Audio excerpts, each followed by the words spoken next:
Chad Daybell, his trial coming up very, very soon. Lots of counts. Conspiracy to commit first-degree murder by grand theft, first-degree murder of Tylee Ryan, conspiracy again, and that one for JJ in first degree. Then we got conspiracy again in first degree for Tammy, and then again for Tylee Ryan and JJ Vallow. Then you got insurance fraud against two insurance companies. There's a lot of stuff.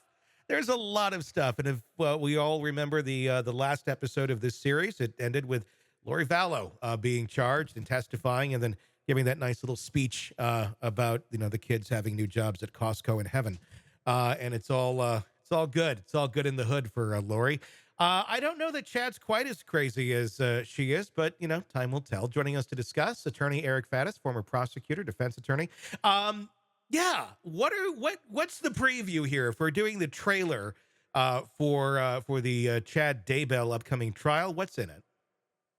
I think it's going to be less zany than his wife's trial. Like you said, I think he's a little more composed. He's not completely out of left field, at least comparatively. And so I think that's in part why they have these insurance fraud charges here, because because a lot of people are saying, gosh, yeah, the mother was crazy, but Chad Daybell, did he really have a motivation to kill his kids, whatever, or to kill these kids? And I think that the prosecution is going to say, well, look, he had a motive aside from the religious extremism to make money off. He's going to gain, or he thought he would gain from these potential insurance policies. And so even if you don't think he's as off as rocker, there are still reasons why he did this, jury, and you should believe those, is what the government is going to say. Yeah, I mean, and the defense that I don't even like. What is going to be the defense? She told me to do it. I mean, there already was that statement that they released several months ago, probably almost half a year ago now, which basically admitted to the crimes without completely saying it. But it was influenced by her onto him and Alex, and they were controlled by her sexual powers. And I thought that was kind of weird. It was all worded too, because it was like there should have been a comma there in part of it where it was like, is it implying there were sexual powers on her brother too? Which is a whole other question.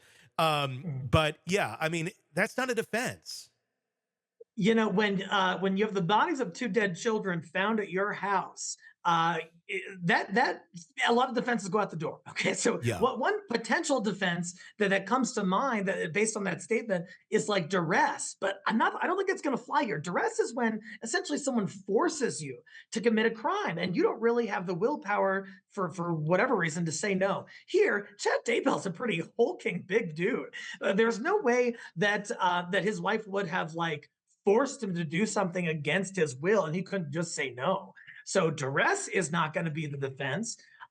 Is it going to be just blaming everything on his wife? That's probably the horse they're going to ride, but how far that's going to get them is up in the air. I mean, I'm going to guess the only goal here at this point is to try and get the death penalty off the table, or to not get that as a sentence. I can't imagine there's really any strategy that John Pryor has to convince a jury that Chad Daybell is innocent.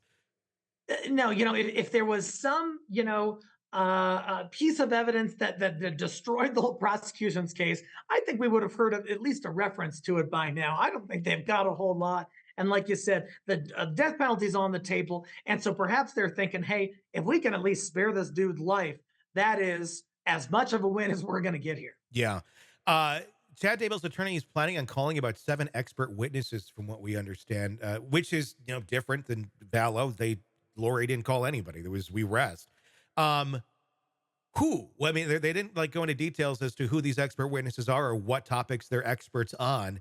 But if you were to make a guess, what kind of expert witnesses are coming to testify on behalf of Chad Daybell?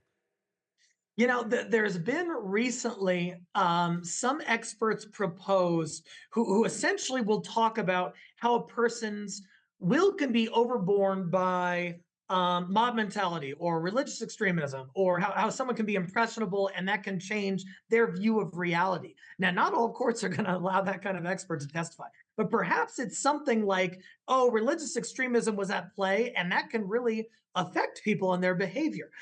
Perhaps it's a psychological expert who's going to say Chad Daybell was going through a lot or was impressionable at the time. Are any of these experts really going to win the day for the defense? I don't think so. But could it, have influence on the fact finder who's going to determine whether he lives or dies? Possibly. Yeah, it just kind of plays back into that of, yeah, life or death and what exactly that jury will decide. It's going to be a fascinating one to watch no matter what.